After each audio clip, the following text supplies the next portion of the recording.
సోదర మహాశర ఆధ్యాత్మిక ప్రియులారా, కొన్ని సంవత్సరాల పూర్వము ఈజిప్ట్ దేశంలో ఒక సమావేశం జరిగింది.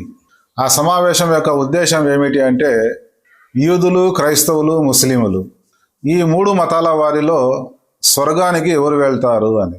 మరి ఆ సమావేశంలో యూదులు ఏమన్నారంటే, మా వంశంలో కొన్ని వేల మంది ప్రవక్తలు ప్రభవించారు, మేము వారి వంశస్థులము, వారి సంతానము, మేము దైవానికి అత్యంత ప్రియమైన వారము, ఇష్టమైన వారము, కాబట్టి మేము స్వర్గానికి వెళ్తాము అని యూదులు చెప్పడం జరిగింది. దాని తర్వాత క్రైస్తవులు, మా దేవుడు మా పాపాల కోసము శిలువపై రక్తతర్పణం చేయడం జరిగింది, ఆయనను నమ్ముకున్న కారణంగా మాకు నిత్య జీవనము ప్రసాదించడం జరిగింది, మేము స్వర్గానికి వెళ్తాము అని క్రైస్తవులు చెప్పడం జరిగింది. దాని తర్వాత ఒక ముస్లిం పండితుడు ఏమన్నాడంటే, మరి యూదులు స్వర్గానికి వెళ్ళినట్లయితే మేము మూసా అలైహిస్సలాం గారిని కూడా ప్రవక్తగా విశ్వసిస్తాము, ఆయన సాంప్రదాయాన్ని కూడా మేము గౌరవిస్తాము, కాబట్టి యూదులతో పాటు మేము కూడా స్వర్గంలోకి వెళ్తాము.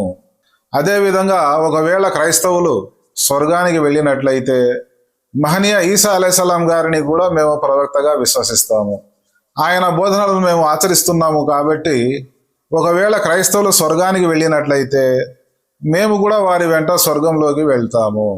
మరి యూద మతస్థులైన మీరు, క్రైస్తవులైన మీరు చివరి ప్రవక్త ముహమ్మద్ సల్లల్లాహు అలైహి వసల్లం గారిని విశ్వసించరు, చివరి దైవ గ్రంథమైన ఖురాన్ గ్రంథాన్ని విశ్వసించరు.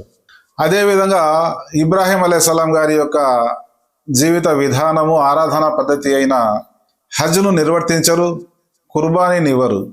ఒకవేళ మేము స్వర్గానికి వెళ్ళినట్లయితే మరి మీరు ప్రవక్తను విశ్వసించలేదు, గ్రంథాన్ని విశ్వసించలేదు, మీరు ఏ విధంగా స్వర్గానికి వెళ్తారు అని ప్రశ్నించడం జరిగింది.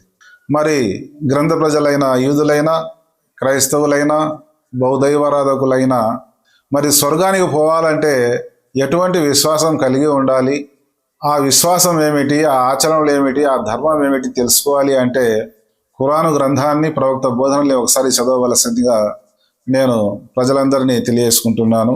అస్సలాము అలైకుం వరహమతుల్లాహి వబరకాతుహు.